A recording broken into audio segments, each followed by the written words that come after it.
Hello मेरे प्यारे बच्चों, स्वागत है आपका आपके चैनल SRS लर्निंग में। बेटा ये हमारी विज्ञान की 9th क्लास की बेटा कार्यपत्रक है। ये जो कार्यपत्रक है ये बेटा आपकी आकलन कार्यपत्रक है, असेसमेंट वर्कशीट है। असेसमेंट जो वर्कशीट है आपकी 2 वर्कशीट आ चुकी हैं। ये क्या होती हैं जिसमें आपको अपने असेस करना होता है, अपने आप का आकलन करना होता है कि आपको कितना आता है। आपने अब तक जितना भी वर्कशीट की है उसमें से आपको कितना होता है, उसके लिए आपकी जो है आकलन कार्यपत्रक आती है। ठीक है, तो इससे पहले आपकी 2 आ चुकी हैं। यह आपकी 19 अगस्त की है। ठीक है, तो करना कैसे है, निम्नलिखित प्रश्नों के सही विकल्पों के सामने दिए गए गोले पेन या पेन से सहायता से आपको काला करना है। हर क्वेश्चन की 10 क्वेश्चन है इस कार्यपत्रक में। हर क्वेश्चन के 4 ऑप्शन है, A, B, C, D। ठीक है, इसमें से कोई एक सही है, उसके आगे आपको ऐसे डार्क करना है। पढ़ते हैं और समझते जाते हैं। पहला क्वेश्चन है कि निम्नलिखित में से कौन सा एक मिश्रण का निर्माण करेगा, कौन सा एक मिश्रण बनाएगा। मिश्रण के लिए 2 चीज़ का होना जरूरी है। ठीक है, एक संगमरमर की टाइल को टुकड़ा में तोड़ना, एक संगमरमर ही है उसको हमने छोटे छोटे में टाइल तोड़ना, क्या ये बन पाएगा।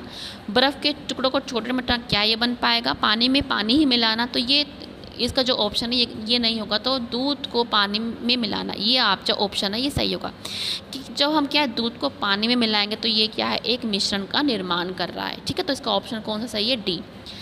नेक्स्ट क्वेश्चन है दूसरा कि निम्नलिखित में से कौन अपने ऊपर पड़ने वाली प्रकाश की किरणों के पथ को प्रदर्शित करता है, मतलब टिंडल इफेक्ट दिखाता है। टिंडल इफेक्ट क्या होता है कि टिंडल कोई हमारा सॉल्यूशन है। ठीक है, ये कोई सॉल्यूशन है, अगर हमने इस पर लाइट मारी, ठीक है, तो ये जो है इसमें से हमको लाइट का पाथ जो है दिखना चाहिए, तो ये होता है टिंडल इफेक्ट। ठीक है, तो इसमें से कौन सा दिखाता है, वो दिखाता है आपका कोलाइडल सॉल्यूशन। ठीक है, कोलाइडल सॉल्यूशन जो है आपका टिंडल इफेक्ट दिखाता है। ठीक है, क्योंकि इसके पार्टिकल्स क्या है, लाइट को छितरा देते हैं। तो इसका आंसर क्या सही है, कोलाइडल सॉल्यूशन। नेक्स्ट है थर्ड कि निम्न में से कौन एक समांगी मिश्रण का उदाहरण है। समांगी क्या है, जो पूरे जो है थ्रो आउट जो है एक जैसी उसकी कंपोजिशन लगती है। तो इसमें से समांगी मिश्रण कौन सा है, इसका जो समांगी मिश्रण है वो है बी, कॉपर सल्फेट जो है एक समांगी मिश्रण है।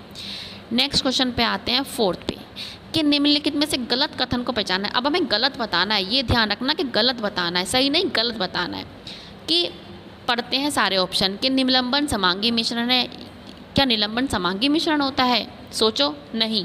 निलंबन क्या होता है, एक विषमांगी मिश्रण होता है। तो हमारा ऑप्शन ही हमें पता चल गया क्या है, ये गलत है। ठीक है, और पढ़ लेते हैं। वैसे कोलाइडल विषमांगी मिश्रण है, ये सही है।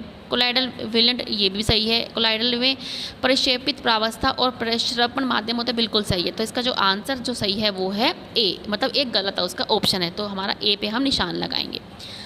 नेक्स्ट है घंटियाँ और सितार और वायलिन जैसे वाद्य यंत्र को बनाने के लिए धातु का कौन सा गुण प्रयुक्त होता है। जैसे आपको क्या है, जब आप स्कूल में थे तो घंटी बजती थी, तो आप कितनी भी दूर आपकी क्लास आपको क्या है घंटी सुनाई देती थी। तो ये क्या है आपका जो आपका पियोन अंकल होते हैं वो क्या है मेटल में जो है एक जो मेटल की एक ऐसी खोंच सी होती है, उसमें क्या है एक मेटल की उस रोड से मारता है। ठीक है, तो आपको दूर तक सुनाई देती है। क्यों, क्योंकि इसको अंदर क्या होती है प्रतिध्वनि। तो मेटल्स के अंदर कौन सा धातु के अंदर कौन सा गुण होता है, वो होता है ध्वनि पूर्णता, मतलब स्न्योरस। ये आप अपने घर में भी देख सकते हैं। जो मेटल का कोई बर्तन हो जब नीचे गिरता है तो कितनी तेज़ उसमें आवाज़ आती है, जन की ऐसी। ठीक है, तो कौन सा है, इसका आंसर ए सही है।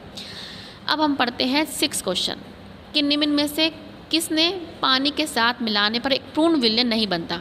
अगर हम इन सबको बनाएंगे तो कौन सा पूर्ण मिश्रण विलयन नहीं बनेगा। अगर नमक को बनाएंगे पानी बनेगा, चीनी को भी मिलेगा, ग्लूकोज को भी बनेगा। तो कौन सा है, रेत। अगर हम रेत को जो है पानी के साथ मिलाएंगे तो उसका पूर्ण हमें विलयन नहीं मिलेगा, क्योंकि नमक तो है नीचे, रेत तो जो है नीचे बैठ जाएगा। ठीक है, तो इसका आंसर क्या है, सी। नेक्स्ट क्वेश्चन है 7 कि निम्न में से धातुओं के बारे में कौन सा कथन सही है। अब हमें सही बताना है, धातुओं के बारे में सही बताना है, सही चुनना है। धातु ऊष्मा की कुचालक होती है। ठीक है, बताओ, ये तो गलत है। धातु भूरी मतलब ब्रिटल होती, गलत। इन्हें पत्ती तारों में डाला जा सकता है, ये बिल्कुल सही ऑप्शन है। ठीक है, ये ऑप्शन बिल्कुल सही है, लेकिन दूसरे पढ़ लेते हैं कि ये समानता गैस के रूप में तो गलत। तो ये जस्ट ए, ये गलत है, ये गलत है। तो सही कौन सा है हमारा, सी। ठीक है, तो धातु के क्या सही है कि इन्हें पत्ती तारों में डाला जा सकता है। नेक्स्ट है रक्त और समुद्र का जल क्या है, बताना है हमें कि मिश्रण है, यौगिक है, या रक्त एक मिश्रण है, समुद्र या जल यौगिक है, या रक्त एक यौगिक है, या समुद्र या क्या बताना, ऑप्शन बताना है कौन सा सही है। तो इसमें सही है ए, दोनों ये क्या है, मिश्रण। समुद्र का जल मिश्रण क्यों है, क्योंकि इसमें दो, जब हम इसको हिलाएंगे तो ये क्या है, हमारे रेत, सॉरी समुद्र का जल, ठीक है, इसमें क्या है, दो है, ठीक है, और ये भी मिश्रण है हमारा, और जो हमारा रक्त है वो भी क्या है, मिश्रण है, ठीक है। अब आते हैं 9th क्वेश्चन पे और 10th क्वेश्चन में। पहले से देखते हैं करना कैसे है।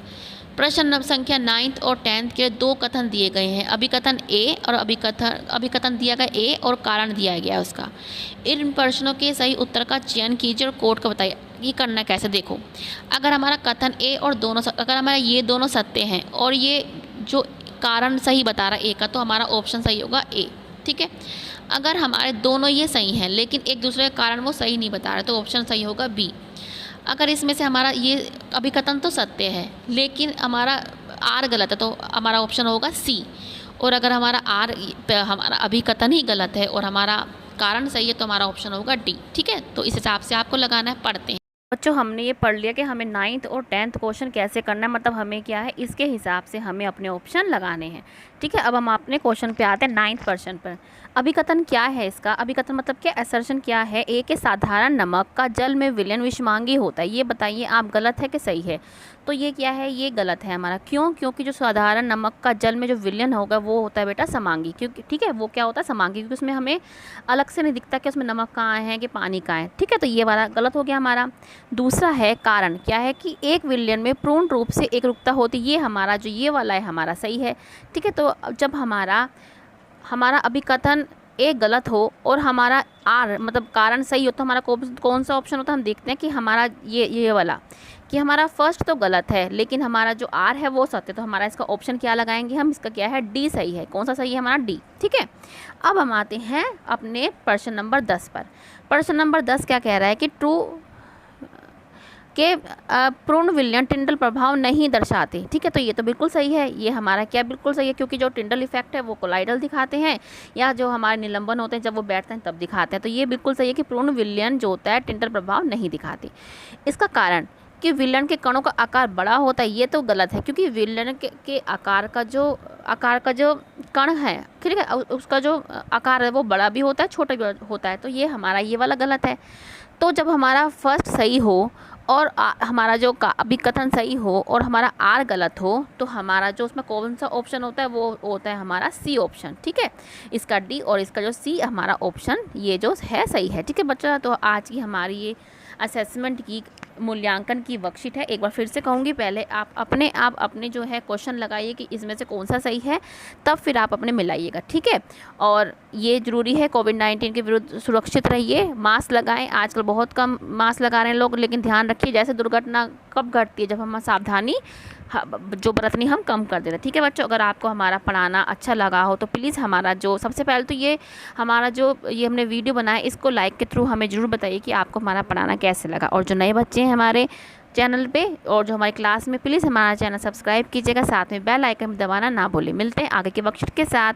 अच्छा, इससे पहले के 2 आकलन व कार्यपत्रक भी हमने बना रखे, तो वो भी आप हमारे चैनल पे देख सकते हैं। बाय बच्चों, हमेशा खुश रहिए, बड़ों का आदर करिए और हमेशा पढ़ते रहिए और खेलते मुस्कुराते रहिए। बाय बच्चों।